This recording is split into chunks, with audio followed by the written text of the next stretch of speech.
അപ്പോൾ നെക്സ്റ്റ് നമുക്ക് ഡിസ്കസ് ചെയ്യാനുള്ള പോർഷൻ ട്രാഫിക് ഐലൻഡ്സ് ആണ്. അപ്പോൾ എന്താണ് ട്രാഫിക് ഐലൻഡ്സ് എന്നുള്ളത് നോക്കാം. Traffic islands are raised areas constructed within the roadway to establish physical channels through which the vehicular traffic may be guided.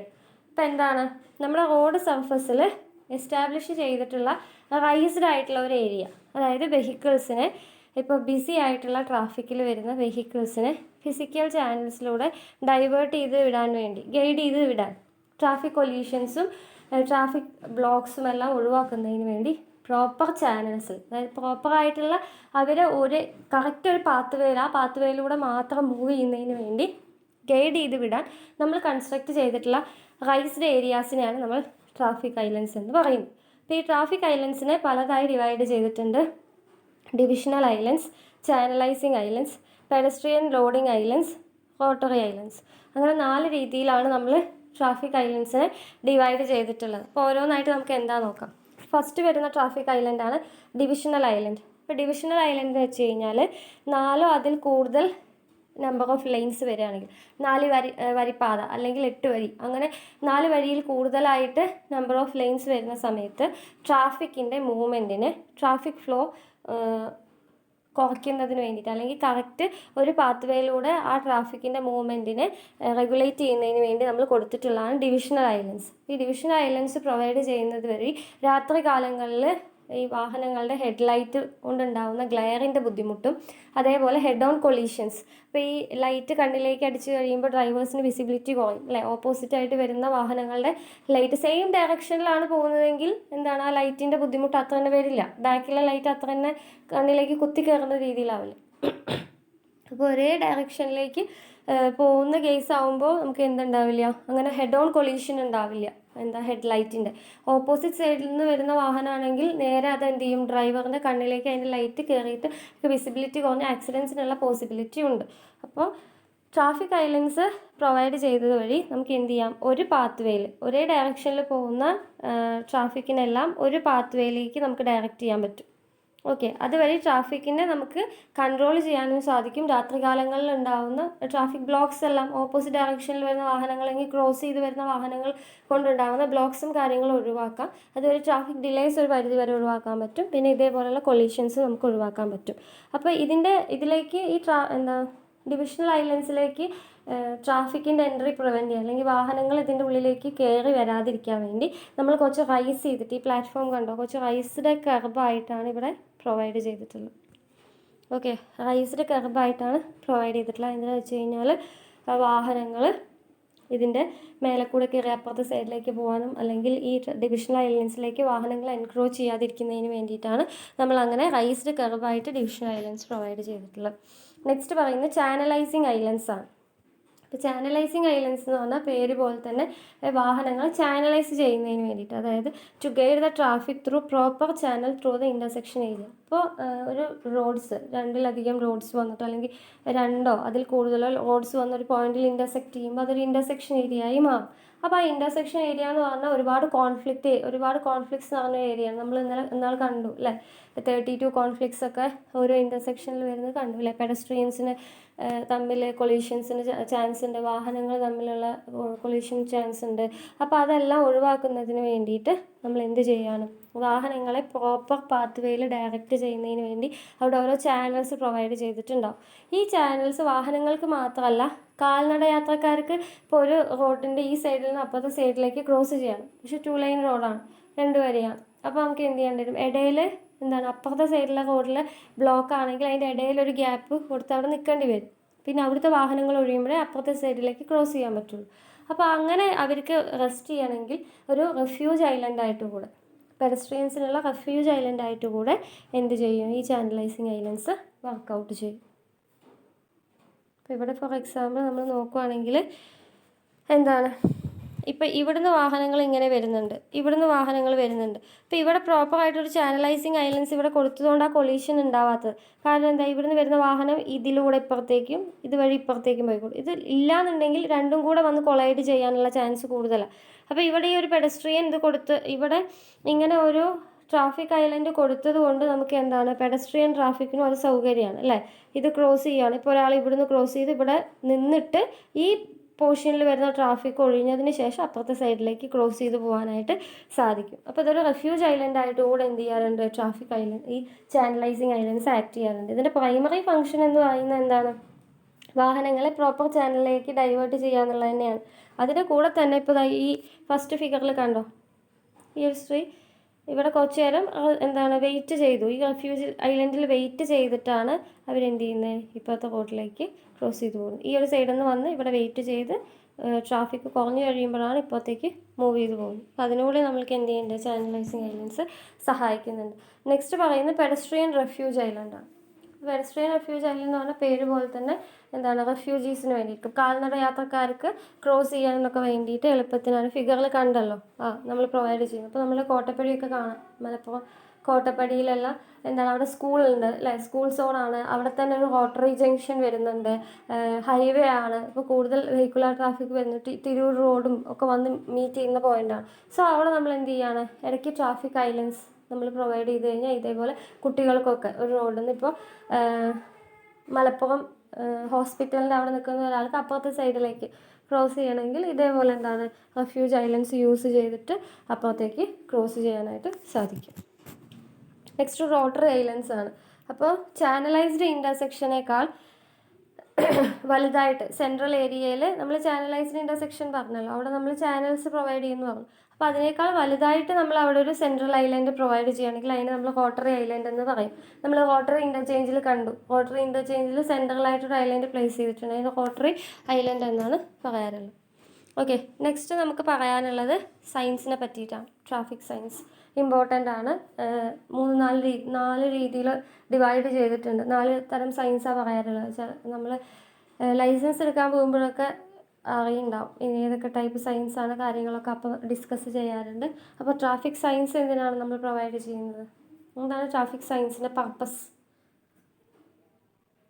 എന്താണ് traffic സയൻസിൻ്റെ പർപ്പസ് എന്തായിരിക്കും, ട്രാഫിക് ഫ്ലോ റെഗുലേറ്റ് ചെയ്യുന്നതിന് വേണ്ടി, ആക്സിഡൻറ്റ്സ് കുറയ്ക്കുന്നതിന് വേണ്ടിയിട്ട് അല്ലേ, ട്രാഫിക് ബ്ലോക്ക്സ് ഒഴിവാക്കാൻ, സ്മൂത്ത് ഫങ്ഷൻ അല്ലേ, റോഡിനെ എഫക്റ്റീവായിട്ട് യൂട്ടിലൈസ് ചെയ്യാൻ, അതിൻ്റെ സ്മൂത്ത് ഫങ്ഷനിങ്ങിനൊക്കെ വേണ്ടിയിട്ടാണ് നമ്മൾ ട്രാഫിക് സയൻസ് പ്രൊവൈഡ് ചെയ്യാറ് അല്ലേ.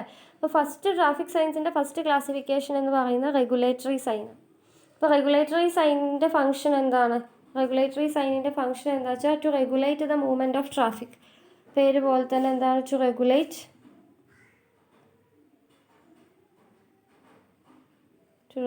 the movement of traffic.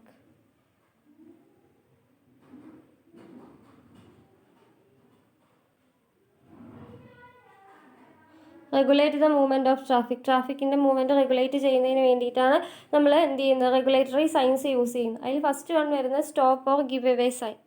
അതായത് എന്താണ്, അവിടെ സ്റ്റോപ്പ് ചെയ്യുക, നിർത്തുക, വാഹനങ്ങൾ നിർത്താൻ വേണ്ടിയിട്ടുള്ള ഇൻഫോർമേഷൻ കൊടുക്കുന്നത്, റെഗുലേറ്റ് ചെയ്യാൻ അല്ലേ. ചിലപ്പോൾ ട്രാഫിക്കിൻ്റെ മൂവ്മെൻറ്റ് റെഗുലേറ്റ് ചെയ്യാം, നമ്മൾ സ്റ്റോപ്പ് എന്ന് പറഞ്ഞു കഴിഞ്ഞാൽ എന്താ, അപ്പോൾ ഒരു ബ്ലോക്കുള്ള സ്ഥലമാണ്, ഒരു ഇൻ്റർസെക്ഷനാണ്, അപ്പോൾ നമുക്ക് എന്ത് ചെയ്യേണ്ടി വരും, റോഡിൽ നിന്ന് വരുന്ന വാഹനങ്ങളെ കുറച്ച് സമയം നിർത്തിയിരിക്കേണ്ടി വരും. അപ്പോൾ അത് റെഗുലേറ്ററി വെച്ച് അവിടുത്തെ ട്രാഫിക്കിനെ റെഗുലേറ്റ് ചെയ്യുക അല്ലേ. സ്റ്റോപ്പ് ആ ഒരു പോർഷനിൽ ഒരു വാഹനം എന്താ, അപ്പോൾ ഒരു ഇൻ്റർസെക്ഷൻ ആണെങ്കിൽ ആ ഇൻ്റർസെക്ഷനിൽ വരുന്ന ഒരു റോട്ടിൽ നിന്ന് വരുന്ന വാഹനത്തിന് തൽക്കാലത്തേക്ക് സ്റ്റോപ്പ് ചെയ്ത് മറ്റു റോട്ടിലെ വാഹനങ്ങളെ മുഴുവനും എന്ത് ചെയ്യും, ഒഴിവാക്കി വിടും. അതിനുശേഷം വീണ്ടും ഈ സൈഡ് സ്റ്റോപ്പ് ചെയ്ത് അപ്പുറത്തെ. അപ്പോൾ അങ്ങനെ എന്താണ്, ട്രാഫിക്കിൻ്റെ മൂവ്മെൻറ്റ് റെഗുലേറ്റ് ചെയ്യുന്നതിന് വേണ്ടി അല്ലെങ്കിൽ ഗിവ് വേ വഴി കൊടുക്കാൻ വേണ്ടി പറയുന്നത്. അതിൻ്റെ സൈസാണ് താഴെ കാണിച്ചിട്ടുള്ളത്. അപ്പോൾ ഇത് പ്രൊവൈഡ് ചെയ്യാറുള്ളത് ഇൻവേർട്ടഡ് ട്രയാങ്കിളിൽ, ഹെക്സഗണൽ ഷേപ്പിൽ ഒക്കെ പ്രൊവൈഡ് ചെയ്യാറുണ്ട്. ട്രയാങ്കിളായിട്ടാണ് പ്രൊവൈഡ് ചെയ്യുന്നതെങ്കിൽ ട്രയാങ്കിൾ എന്താ, ഇൻവേർട്ടഡ് ട്രയാങ്കിളിൻ്റെ ബൗണ്ടറി റെഡും ഉള്ളിൽ വൈറ്റും, അതിൽ വൈറ്റിൽ ബ്ലാക്ക് ലെറ്റേഴ്സിൽ എഴുതുക. ഹെക്സഗണൽ ഷേപ്പാണെങ്കിൽ ബാക്ക്ഗ്രൗണ്ട് ചുവപ്പായിരിക്കും, വൈറ്റായിട്ടായിരിക്കും എഴുതുന്നുണ്ടാവുക. നെക്സ്റ്റ് പറയുന്നത് പ്രൊഹിബിറ്ററി സൈൻസ്. പേര് പോലെ തന്നെ പ്രൊഹിബിറ്ററി സൈൻസ് എന്ന് പറയുന്നത്, അപ്പോൾ റെഗുലേറ്ററി സൈനിൽ ഫസ്റ്റ് വന്നതാണ് stop and give away sign. അതായത് ഫസ്റ്റ് കേസ് എന്താ, ട്രാഫിക് റെഗുലേറ്റ് ചെയ്യുന്നതിലൊരു പാർട്ടാണ് സ്റ്റോപ്പ് ചെയ്യുക അല്ലെങ്കിൽ വഴി കൊടുക്കുക എന്ന് പറയുന്നത്, ട്രാഫിക് ഫ്ലോ റെഗുലേറ്റ് ചെയ്യുന്നതാണ്.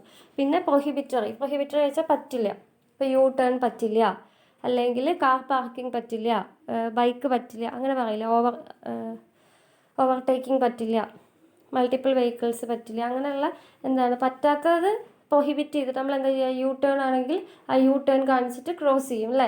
അപ്പോൾ എന്താണ്, ഒരു റെഡ് സർക്കിള് ബാക്ക്ഗ്രൗണ്ട് വൈറ്റ് ആയിട്ട് അതിൽ ബ്ലാക്ക് കളറിലായിരിക്കും അതിൻ്റെ സൈൻ കൊടുത്തിട്ടുണ്ടായിരിക്കും, റെഡിൽ അതിനെ ക്രോസ് ചെയ്തിട്ടുണ്ടായിരിക്കും. അങ്ങനെയാണ് പ്രൊഹിബിറ്ററി സൈൻസ് ഇൻഡിക്കേറ്റ് ചെയ്യാൻ പറ്റുക.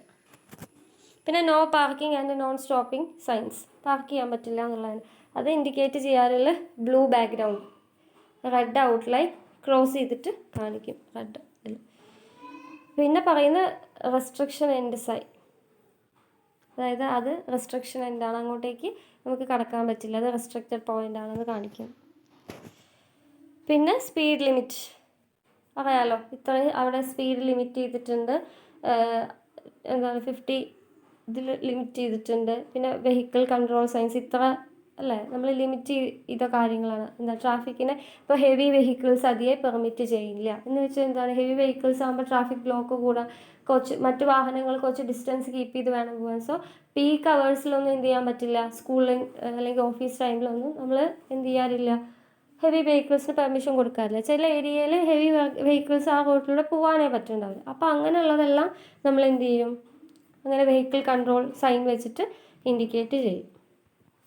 10 വരെ ഉള്ളതേ പെർമിറ്റഡ് ആയിട്ടുള്ളൂ, 10 ഇതുവരെ ഉള്ളതേ പോകാൻ പറ്റുള്ളൂ, അങ്ങനെയുള്ളതല്ല.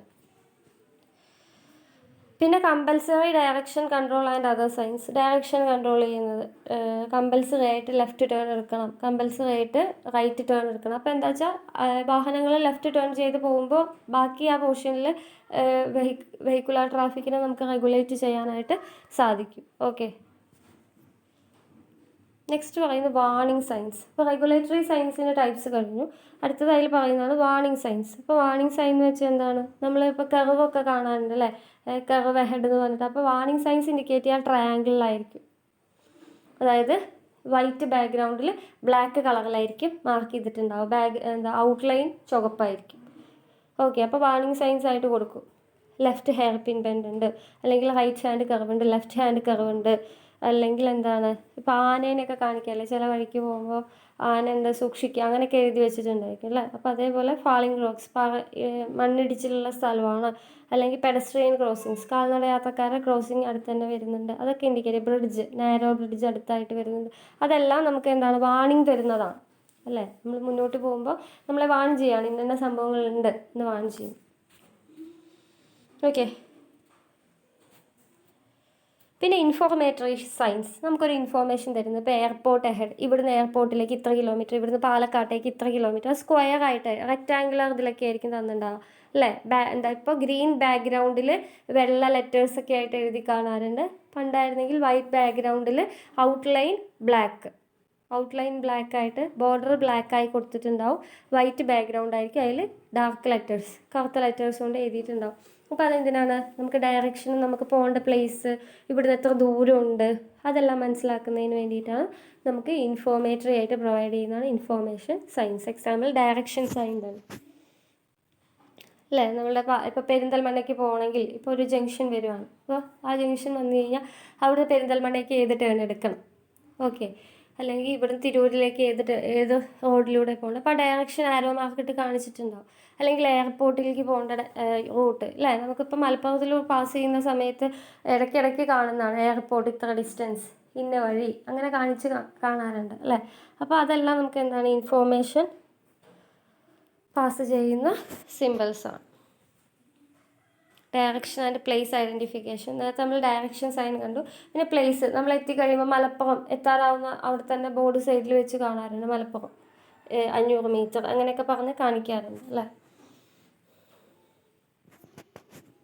ഓക്കെ, പല രീതിയിൽ നമുക്ക് കാണിക്കാറുണ്ട്. പിന്നെ ഫെസിലിറ്റി ഇൻഫോർമേഷനാണ് അടുത്ത ഇൻഫോർമേറ്ററി. ഇപ്പോൾ നമ്മൾ പറഞ്ഞു direction and place information. Next facility information ഉണ്ടാവും. Hospital, first aid box, resting place, eating place, അതെല്ലാം കാണിക്കാനുള്ള ഇതുണ്ടാവും. അതെന്താ വെച്ചാൽ സ്ക്വയർ ഇതിൽ തന്നെ വൈറ്റ് ബാക്ക്ഗ്രൗണ്ടിൻ്റെ ഉള്ളിൽ ബ്ലൂ ആയിട്ട് എന്താണോ ഇൻഫോർമേഷൻ ഉള്ളത് അത് ബ്ലൂ കളറിലായിട്ട് കാണിക്കും.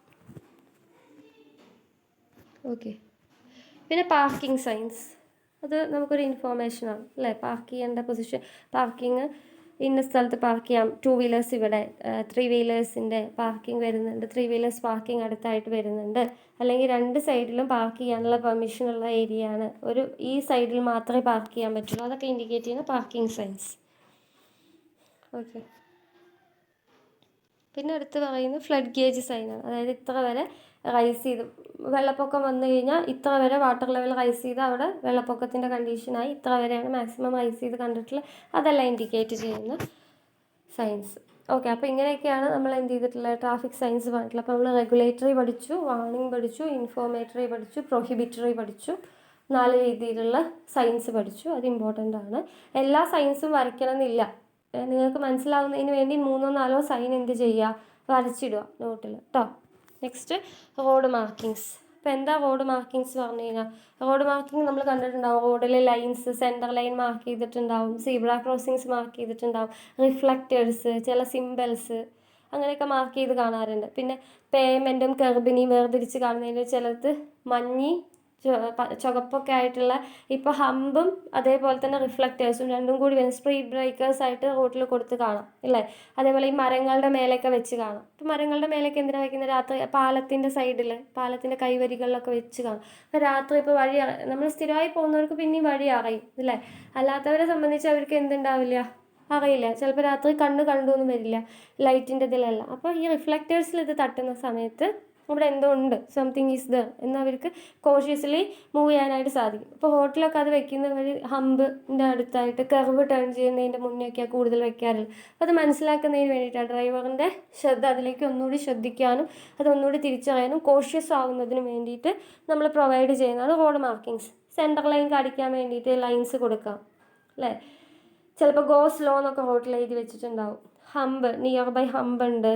പാറ്റേൺ ചിലപ്പോൾ ഇങ്ങനെ അടുപ്പിച്ച് വരച്ച് വെച്ചിട്ടുണ്ടാവും അല്ലേ. സീബ്ര ക്രോസിങ്സ് ഒക്കെ ആണെങ്കിൽ ആ ഒരു pattern white and black strips ആയിട്ട് തന്നെ കൊടുത്തിട്ടുണ്ടായിരിക്കും. അപ്പോൾ അതെന്തിനാണ്, ഇൻഫോർമേറ്റ് ചെയ്യാനാണ്, ട്രാഫിക്കിനെ കൺട്രോൾ ചെയ്യുന്നതിന്, വാൺ ചെയ്യുന്നതിന്, ഗൈഡ് ചെയ്യുന്നതിന്, റെഗുലേറ്റ് ചെയ്യുന്നതിനൊക്കെ വേണ്ടി നമ്മൾ കൊടുക്കുന്നതാണ് റോഡ് മാർക്കിങ്സ് എന്ന് പറയുന്നത്.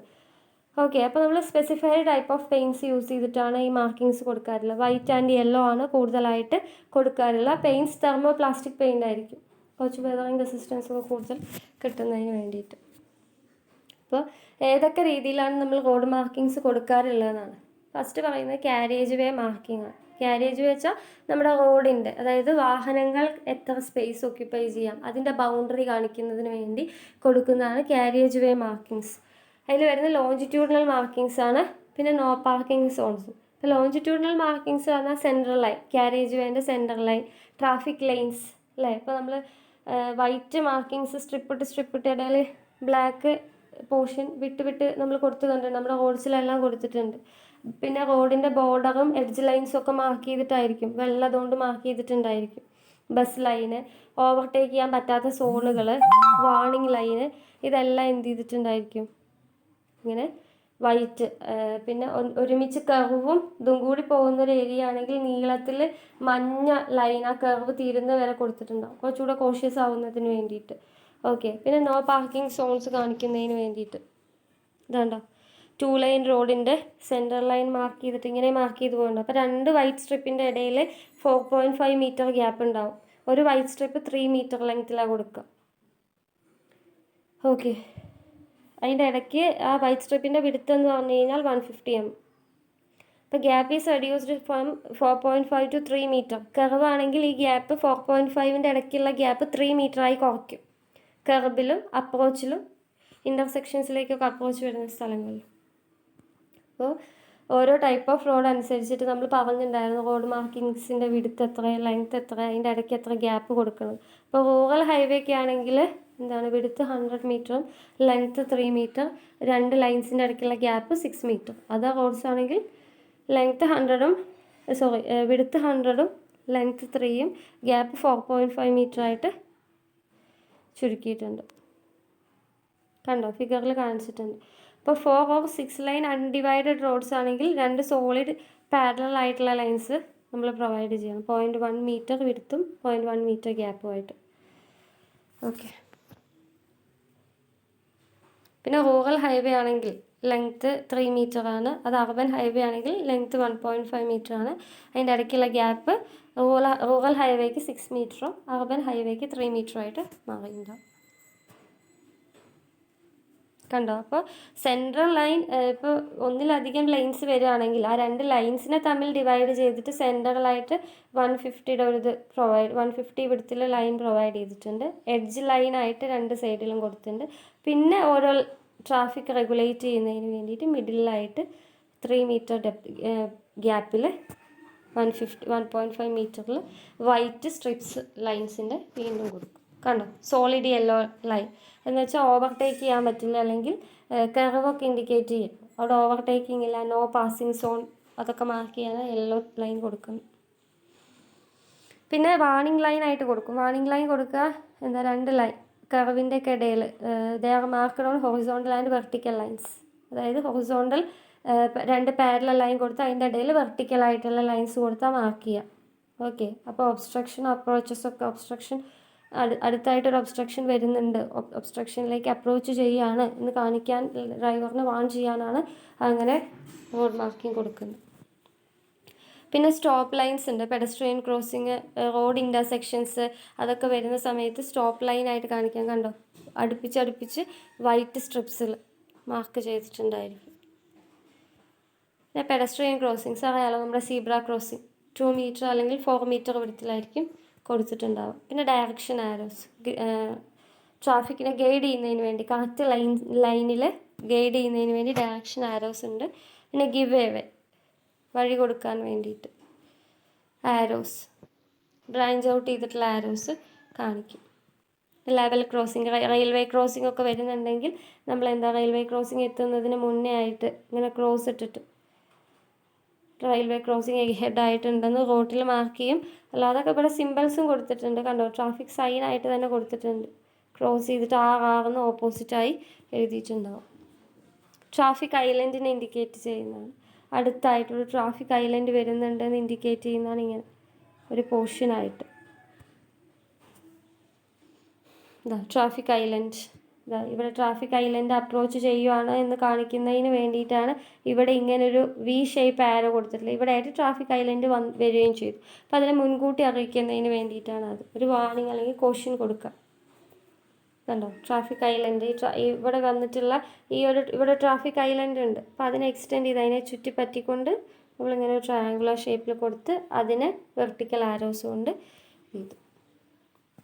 പിന്നെ പാർക്കിംഗ് സ്പേസ് ലിമിറ്റ് കാണിക്കും. പല രീതിയിലുള്ള റോഡ് മാർക്കിങ്സ് ഉണ്ട്. ഓക്കെ. ക്ലിയർ റോഡ് മാർക്കിംഗ് ഹൈവേയിൽ ഡ്രൈവേഴ്സിന് എന്താണ്, to not stop or park within the 2 lines, ഈ 2 ലൈൻസിൻ്റെ ഇടയ്ക്ക് നിർത്ത്, പാർക്ക് ചെയ്യരുതെന്ന് കാണിക്കാൻ വേണ്ടിയിട്ട് ഹൈവേയിൽ പ്രൊവൈഡ് ചെയ്യുന്നതാണ് കീപ് ക്ലിയർ എന്ന് പറഞ്ഞിട്ടുള്ള റോഡ് മാർക്കിങ്സ്.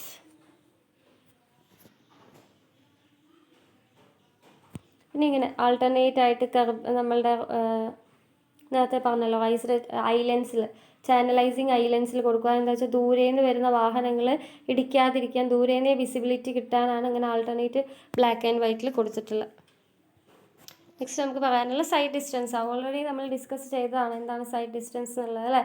അപ്പോൾ എന്താ സൈഡ് ഡിസ്റ്റൻസ് പറയുമ്പോൾ, the safe and efficient operation of vehicles on the road depend on very much on the visibility off road ahead of the driver, അല്ലേ? വാഹനങ്ങൾ എന്താണ് കൊളീഷനൊന്നും ഇല്ലാണ്ട് അല്ലെങ്കിൽ സേഫായിട്ട് മൂവ് ചെയ്യുന്നതിന്, റോഡിൽ മൂവ് ചെയ്യുന്നതിന് നമുക്ക് എന്താണ് ഡ്രൈവറിൻ്റെ വിസിബിലിറ്റി, മുന്നോട്ടുള്ള റോഡ് എത്രത്തോളം ഡ്രൈവർക്ക് വിസിബിൾ ആവും എന്നുള്ളത് വലിയൊരു ഘടകമാണ്. അപ്പോൾ റോഡ് ഡിസൈൻ ചെയ്യുന്ന സമയത്ത് എങ്ങനെ ഡിസൈൻ ചെയ്യുക വെച്ചാൽ, ഒരു മിനിമം ഡിസ്റ്റൻസ്, ഡ്രൈവർക്ക് ഒരു മിനിമം ഡിസ്റ്റൻസ് ഒരു ഒബ്സ്ട്രക്ഷനും ഇല്ലാതെ വിസിബിൾ ആവുന്ന രീതിയിൽ വേണം റോഡിൻ്റെ ജോമെട്രിക് ഡിസൈൻ നമ്മൾ പ്ലാൻ ചെയ്യാനായിട്ട്. Thus, the geometric design of road should be done such a way that obstruction on the road length should be visible to the driver from some distance ahead. അപ്പോൾ കുറച്ച് ദൂരത്തു നിന്ന് തന്നെ എന്താണ് മുന്നിലേക്കുള്ള vision ഡ്രൈവർക്ക് ഉണ്ടാവണം. അപ്പോൾ മുന്നോട്ട് വരുമ്പോൾ എന്തെങ്കിലും ഒബ്സ്ട്രക്ഷൻസ് ഉണ്ടെങ്കിൽ അത് കുറച്ച് മുന്നേ തന്നെ ഡ്രൈവർക്ക് മനസ്സിലാക്കാൻ സാധിക്കണം. അങ്ങനെ വേണം നമ്മൾ റോഡ് ഡിസൈൻ ചെയ്യാൻ. അങ്ങനെ ആ മിനിമം ഡിസ്റ്റൻസ്, റോഡ് വിസിബിലിറ്റി ഉള്ള ആ ഡിസ്റ്റൻസിനെയാണ് നമ്മൾ എന്തെന്ന് പറയുന്നത്, സൈഡ് ഡിസ്റ്റൻസ് എന്ന് പറയുന്നത്. Sight distance available from a point is actual distance along the road surface over which a driver from a specified height above the carriageway has visibility of stationary or moving object.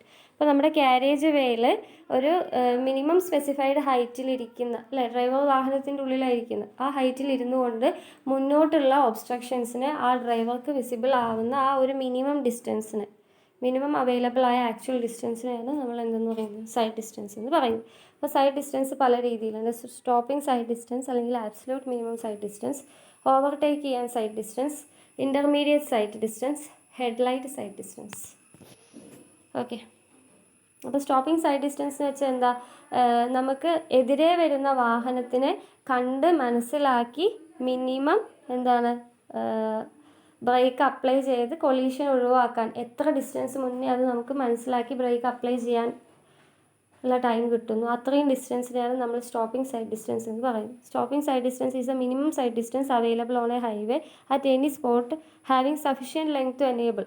Sufficient length എന്തിനു വേണം, ഒരു minimum distance ഒരു ഡ്രൈവർക്ക് available ആയി കിട്ടണം. എന്തിനു വേണ്ടിയിട്ട്, നമ്മുടെ ഓടിക്കൊണ്ടിരിക്കുന്ന ഡിസൈൻ സ്പീഡിൽ ഓടിക്കൊണ്ടിരിക്കുന്ന വാഹനത്തിനെ സ്റ്റോപ്പ് ചെയ്യണം, മറ്റ് എതിരെ വരുന്ന ഒബ്സ്ട്രക്ഷനുമായിട്ട് കൊളൈഡ് ചെയ്യാതെ സേഫായിട്ട് നമ്മുടെ വാഹനത്തിന് ബ്രേക്ക് ചവിട്ടി നിർത്താൻ ആവശ്യമായിട്ട് വിസിബിൾ ആവുന്ന ആ ഡിസ്റ്റൻസ്. അപ്പോൾ നമുക്കൊരു ഇത്ര മിനിമം ഒരു ഇത്ര ഡിസ്റ്റൻസ് നിന്ന് ഇതെല്ലാം കണ്ട് മനസ്സിലാക്കിയാലേ ബ്രേക്ക് ചവിട്ടിയിട്ട് എന്ത് ചെയ്യാൻ പറ്റുള്ളൂ, അതിനെ കൊളൈഡ് ചെയ്യാതെ നിർത്താൻ പറ്റുള്ളൂ. അപ്പോൾ ആ ഒരു എത്ര മിനിമം ഡിസ്റ്റൻസ് നമുക്കിത് വിസിബിലിറ്റി കിട്ടുന്നു, അതിനെയാണ് നമ്മൾ സ്റ്റോപ്പിംഗ് സൈഡ് ഡിസ്റ്റൻസ് എന്ന് പറയുന്നത്.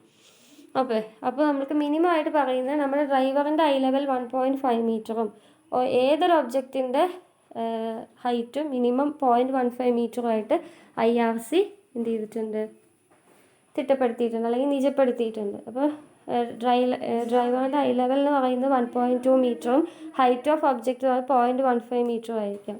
Factors affecting stopping sight distance ഏതൊക്കെയാണെന്ന് നെക്സ്റ്റ് പറയുന്നത്. Total reaction time of the driver, speed of the vehicle, efficiency of brake, പിന്നെന്താ ഫ്രിക്ഷണൽ റെസിസ്റ്റൻസ് ബിറ്റ്വീൻ റോഡ് അല്ലേ. പ്രോപ്പർ ഫ്രിക്ഷൻ ഉണ്ടെങ്കിൽ അപ്പോൾ തന്നെ നമ്മൾ എന്താണ് ബ്രേക്ക് അപ്ലൈ ചെയ്യുമ്പോൾ തന്നെ നിർക്കും അല്ലേ. ബ്രേക്കിന് എഫിഷ്യൻസി ഉള്ളതിനനുസരിച്ച് ഇപ്പോൾ ബ്രേക്ക് ചവിട്ടി കുറച്ച് ദൂരം പോയിട്ടാണ് നിൽക്കുന്നതെങ്കിൽ എന്താണ് അവിടെ കുറച്ചുകൂടെ അത് അതിൻ്റെ എഫിഷ്യൻസിയാണ് അല്ലേ. ബ്രേക്കിന് നല്ല എഫിഷ്യൻ്റ് ആണെങ്കിൽ ചവിട്ടിയ വഴിക്ക് തന്നെ നിൽക്കും. പിന്നെ ആ ഡ്രൈവറിന് അത് കണ്ട് മനസ്സിലാക്കി ഡ്രൈവർ ഇപ്പോൾ ചെറുപ്പക്കാരാണെങ്കിൽ പെട്ടെന്ന് തന്നെ കണ്ട് മനസ്സിലാക്കി ബ്രേക്ക് അപ്ലൈ ചെയ്യും. വയസ്സായവർക്ക് കുറച്ചുകൂടി ടൈം വേണ്ടി വരും, അതും അതിനെ ബാധിക്കും. ഇപ്പോൾ ഭയങ്കര സ്പീഡിലാണ് വാഹനം പോയിക്കൊണ്ടിരിക്കുന്നെങ്കിൽ ബ്രേക്ക് ചവിട്ടിയാലും കുറച്ചുകൂടെ മുന്നിലേക്ക് മൂവ് ചെയ്യും അല്ലേ. പക്ഷെ സ്പീഡ് റെഗുലേറ്റ് ചെയ്താൽ പോകുന്നെങ്കിൽ നിൽക്കും. പിന്നെ റോഡിൻ്റെ ഗ്രേഡിയൻറ്റ്, കയറ്റിറക്കങ്ങളൊക്കെ അനുസരിച്ച് ഒക്കെ സ്റ്റോപ്പിംഗ് സൈഡ് ഡിസ്റ്റൻസ് വേരി ചെയ്യാം. അപ്പോൾ ഇത് രണ്ട് കാര്യങ്ങളെ ഡിപ്പെൻഡ് ചെയ്യുന്നത്, ഒന്ന് റിയാക്ഷൻ ടൈമിന്, രണ്ട് ബ്രേക്ക് അപ്ലൈ ചെയ്യുന്ന ടൈമിന്. അപ്പോൾ ഈ റിയാക്ഷൻ ടൈം നമ്മൾ ഇത് കണ്ട് മനസ്സിലാക്കി, എന്താ റിയാക്ഷൻ ടൈം എന്ന് പറഞ്ഞു കഴിഞ്ഞാൽ ഈ അറ്റ് ദ ഇൻസ്റ്റൻറ്റ്, ഏത് ഇൻസ്റ്റൻറ്റിലാണോ ഡ്രൈവർ ഓപ്പോസിറ്റായിട്ട് വരുന്ന കൊളീഡ് ചെയ്യാൻ ചാൻസ് ഉള്ള വെഹിക്കിളിനെ കണ്ട് മനസ്സിലാക്കി ബ്രേക്ക് അപ്ലൈ ചെയ്യാൻ എടുക്കുന്ന വരെയുള്ള ടൈം റിയാക്ഷൻ ടൈം. അത് ബ്രേക്ക് അപ്ലൈ ചെയ്ത് വാഹനം സ്റ്റോപ്പ് ആവാൻ വരെ എടുക്കുന്ന ഒരു ടൈമുണ്ട് അല്ലേ. അതിനെയാണ് നമ്മൾ എന്തെന്ന് പറയുന്നത്, അതിൻ്റെ ബ്രേക്ക് അപ്ലൈ ചെയ്ത് അതിൻ്റെ എഫിഷ്യൻസി ഓഫ് ദ ബ്രേക്ക് അനുസരിച്ചിരിക്കും എന്ന് പറയുന്നു. അപ്പോൾ ഈ രണ്ട് ടൈമിനെയും ഡിപ്പെൻഡ് ചെയ്തിട്ടാണ് ബ്രേക്ക് അപ്ലൈ ചെയ്യുന്ന ടൈം. അത് കണ്ട് മനസ്സിലാക്കി ബ്രേക്ക് അപ്ലൈ ചെയ്യാൻ എടുക്കുന്ന ഇടയിലുള്ളൊരു ലാഗ് ഉണ്ട്, അതിനെ നമ്മൾ ലാഗ് ഡിസ്റ്റൻസ് എന്ന് പറയും. അതായത് റിയാക്ട് ചെയ്തു, ഇത് ഇയാൾ കണ്ട് മനസ്സിലാക്കി അതിനെ റിയാക്ട് ചെയ്ത് ആ ബ്രേക്ക് അപ്ലൈ ചെയ്യാൻ എടുക്കുന്ന ഇടയിലുള്ള ഒരു ലാഗ് ഉണ്ടാവുമല്ലോ, ആ കണ്ട് മനസ്സിലാക്കി അപ്ലൈ ചെയ്യുന്നതിൻ്റെ ഇടയ്ക്ക് കുറഞ്ഞൊരു ഡിസ്റ്റൻസ് മൂവ് ചെയ്തിട്ടുണ്ടാവും, അതിന് ലാഗ് ഡിസ്റ്റൻസ് എന്ന് പറയും. അപ്പോൾ അത് എല്ലാം കൂടെ കൺസിഡർ ചെയ്ത് നമ്മൾ സ്റ്റോപ്പിംഗ് ഡിസ്റ്റൻസിന് നമ്മളൊരു ഫോർമുല അതെല്ലാം വെച്ച് ഡിറൈവ് ചെയ്തെടുത്തിട്ടുണ്ട്. അത് ഞാൻ മുന്നത്തെ ഇതിൽ പറഞ്ഞിട്ടുണ്ട്, ഇല്ലയെന്നുണ്ടെങ്കിൽ അറ്റ്ലീസ്റ്റ് ഇക്വേഷനെങ്കിലും പഠിക്കുക. 0.278 VT പ്ലസ് V² ബൈ ആണ് കേട്ടോ, ബൈ മേലേക്ക് പോയിട്ടുണ്ട്. V² 254 plus 254 into F plus or minus 0.01 N എന്ന് പറഞ്ഞാൽ ഗ്രേഡിയൻറ്റ്, F എന്ന് പറഞ്ഞാൽ കോഎഫിഷ്യൻ്റ് ഓഫ് ഫ്രിക്ഷൻ 0.35 to 0.4 എടുക്കുക. റിയാക്ഷൻ ടൈം 2.5 ആയ എടുക്കാറുള്ളത്, അതാണ് IRC റെക്കമെൻഡ് ചെയ്ത റിയാക്ഷൻ ടൈം. ഓക്കെ, അതിൻ്റെ ഒരു പ്രോബ്ലമാണ്. 500 km/h മൂവ് ചെയ്യുന്ന ഡിസൈൻ സ്പീഡിൽ മൂവ് ചെയ്യുന്ന ഒരു വാഹനമാണ്. അതിൻ്റെ സ്റ്റോപ്പിംഗ് സൈഡ് ഡിസ്റ്റൻസ് കാൽക്കുലേറ്റ് ചെയ്യാനാണ് പറഞ്ഞിട്ടുള്ളത്. 2-way ലൈൻ ട്രാഫിക് ആണെങ്കിൽ, അതേപോലെ 2-way lane traffic, 2-way traffic on 2-lane റോഡാണെങ്കിലും 2-way traffic on single lane റോഡാണെങ്കിലും. അപ്പോൾ എഫിൻ്റെ വാല്യൂ തന്നിട്ടുണ്ട്, റിയാക്ഷൻ ടൈമും തന്നിട്ടുണ്ട്. ഫോർമുലയിൽ നേരിട്ട് അപ്ലൈ ചെയ്ത് കഴിഞ്ഞാൽ വാല്യൂ നമുക്ക് കിട്ടും. 2-way ട്രാഫിക് സിംഗിൾ ലൈൻ ആവുന്ന കേസിൽ നമുക്ക് എന്ത് ചെയ്താൽ മതി, നമ്മൾ കിട്ടിയ വാല്യൂവിനെ 2 കൊണ്ട് മൾട്ടിപ്ലൈ ചെയ്താൽ മതി. 122.7 മീറ്ററിന് കിട്ടും. ഓക്കെ, നെക്സ്റ്റ് ഒരു പ്രീവിയസ് ക്വസ്റ്റ്യൻ ആണ്, അത് ചെയ്ത് നോക്കാം, മനസ്സിലായില്ലെങ്കിൽ ചോദിക്കുക കേട്ടോ. നെക്സ്റ്റ് പറയാനുള്ള ഓവർടേക്കിംഗ് സൈഡ് ഡിസ്റ്റൻസ് ആണ്. അപ്പോൾ മിനിമം ഡിസ്റ്റൻസ് നമ്മൾക്ക് മുന്നിൽ പോകുന്ന വാഹനത്തിന് ഓവർടേക്ക് ചെയ്യുന്നതിന് വേണ്ടിയിട്ട് ഒരു മിനിമം ഡിസ്റ്റൻസിൽ നമുക്കതിനെ കാണാൻ സാധിക്കണം. കണ്ടതിന് ശേഷം അതിൻ്റെ സ്പീഡിനെ ഓവർകം ചെയ്ത് അതിനെ ഓവർടേക്ക് ചെയ്യാൻ വേണ്ടി നമുക്ക് എത്ര ഡിസ്റ്റൻസ് അവൈലബിൾ ആയിരിക്കണം, അതിനെയാണ് നമ്മൾ ഓവർടേക്കിംഗ് സൈഡ് ഡിസ്റ്റൻസ് എന്ന് പറയുന്നത്. Overtaking sight distance is a minimum distance up to which the vision of driver of a vehicle intending to overtake the slow vehicle ahead safely against the traffic in opposite direction. അപ്പോൾ ഓപ്പോസിറ്റായിട്ട് വരുന്ന വാഹനത്തിന് ഒന്നും സംഭവിക്കാതെ അല്ലെങ്കിൽ അതുമായിട്ട് collide ചെയ്യാതെ സേഫായിട്ട് നമ്മുടെ മുന്നിൽ പോകുന്ന സ്പീഡ് കുറഞ്ഞ വാഹനത്തിന് എത്ര സേഫായിട്ട് എങ്ങനെ ഓവർടേക്ക് ചെയ്യാൻ മിനിമം ഡിസ്റ്റൻസ് വിസിബിലിറ്റി നമുക്ക് എത്രയാണോ ഉള്ളത് അതിനെയാണ് ഓവർടേക്കിംഗ് സൈഡ് ഡിസ്റ്റൻസ് എന്ന് പറയുന്നത്. ഓക്കെ, അപ്പോൾ ഇവിടെ ഐ ലെവൽ നമ്മൾ പറഞ്ഞല്ലോ, മിനിമം ഐ ലെവൽ ഇത്ര ഹൈറ്റ് വേണം, 1.2 മീറ്റർ ഹൈറ്റ് വേണം. ഒബ്ജക്റ്റ് റോഡിൽ നിന്നും 1.2 മീറ്റർ സർഫസ്, റോഡ് സർഫസിൽ നിന്ന് മിനിമം 1.2 മീറ്ററിലായിരിക്കണം. ഐ ലെവലും ഈ ഓവർടേക്കിംഗ് സൈഡ് ഡിസ്റ്റൻസിൻ്റെ കേസിൽ നമ്മുടെ ഐ ലെവലും അതേപോലെ തന്നെ റോഡ് സർഫസിൽ നിന്നുള്ള ഒബ്ജക്റ്റിൻ്റെ ഹൈറ്റും മിനിമം 1.2 മീറ്റർ ആയിട്ടാണ് എന്ത് ചെയ്തിട്ടുള്ളത്, IRC നിജപ്പെടുത്തിയിട്ടുള്ളത്. ഓക്കെ, ഇത് ഓൾറെഡി നമ്മൾ പറഞ്ഞതാണ്, ഇത്രയാണ് അതിൻ്റെ വാല്യൂ വരുന്നത് എന്നുള്ളത് ഓൾറെഡി ഡിസ്കസ് ചെയ്തതാണ്. പിന്നെ ഹെഡ്ലൈറ്റ് സൈഡ് ഡിസ്റ്റൻസ് ആണ്. ഹെഡ്ലൈറ്റ് സൈഡ് ഡിസ്റ്റൻസ് പറഞ്ഞു കഴിഞ്ഞാൽ distance visible to a driver during night driving under the illumination of vehicle headlight. അപ്പോൾ വെഹിക്കിളിൻ്റെ ഹെഡ്ലൈറ്റിൻ്റെ വെളിച്ചത്തിൽ എത്ര ഡിസ്റ്റൻസ് എന്താവണം ഒരു രാത്രി സമയങ്ങളിൽ ഡ്രൈവർക്ക് വിസിബിൾ ആവും, അതിനെയാണ് ഹെഡ്ലൈറ്റ് സൈഡ് ഡിസ്റ്റൻസ് എന്ന് പറയുന്നത്. ഓക്കെ, അപ്പോൾ അത്രയാണ് സൈഡ് ഡിസ്റ്റൻസ് വരുന്നുള്ളൂ. പ്രോബ്ലംസ് ഒന്ന് നോക്കുക, മനസ്സിലായില്ലെങ്കിൽ ചോദിക്കുക. നെക്സ്റ്റ് നമുക്ക് പറയാനുള്ള ഫാക്ടേഴ്സ് എഫക്റ്റിംഗ് അലൈൻമെൻ്റ് ആണ്, അത് നെക്സ്റ്റ് ക്ലാസ്സിൽ ഡിസ്കസ് ചെയ്യാം.